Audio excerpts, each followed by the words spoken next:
What do you do about family who is constantly negative and hurtful to your faith?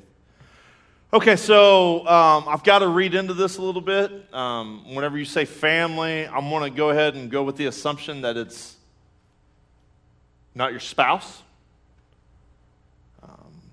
Sometimes what can happen is, what I see happen a lot is whenever people come to faith in Jesus Christ and a real relationship, you can get backlash and persecution. We'll call it persecution real lightly.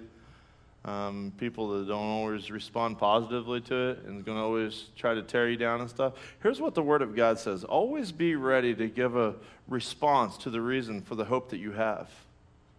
I would just focus on that and be like, here's what, there's people that love to argue with me about Jesus. It's fine. I love to engage. I don't want to debate anything. And here's what I tell people. You know what? God's meeting you currently at your level of expectation. And so it's just true for everybody. And so, I'm not hating if you don't believe the way that I believe or to the level that I believe. And so, man, if you're that negative and hateful in my life and you choose to cut yourself out of my life, that's on you. That's on you. But I love you. I love Jesus. He's the biggest part of my life. That kind of comes with me. I'm not going to get up here and not talk about Jesus whenever I see you. You know what I'm saying? It's kind of my gig. But you know what my real job is up here as a pastor is to equip God's people, which is you guys, for every work of ministry. So you guys are the real ministers here.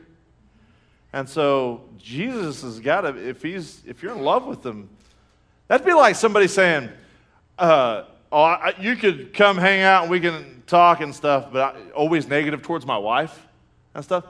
Yo, we ain't friends. Let's not even front. You know what I'm saying? Like, it's not even going to happen. And so it's not that I don't want to be your friend or anything else. It's like, it's difficult whenever it's family sometimes. I think you approach it with grace because that's the grace that God approached you with. You weren't always the best towards him. You're not the best towards him. He's always given you his best towards you, though.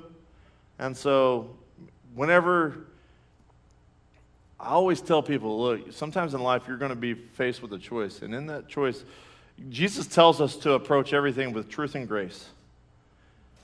Sometimes situations kind of force us into a truth or grace.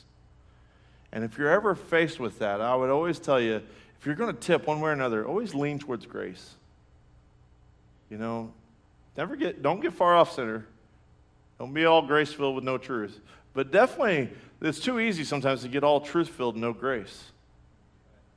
And so Jesus tells us to approach all situations with both. That's how he was so effective. That's how he approached every situation with truth and grace. And so, anyways, I hope that helps whatever you're going through. I know it's kind of hard sometimes, That's why here's what I tell people all the time. This is my family. This is not in a weird cultish sort of way. This is just my family. It's like, I knew he was Mormon. And this is just family, And so sometimes we got to go have Thanksgiving with other family, though, So hope that helps. Next question.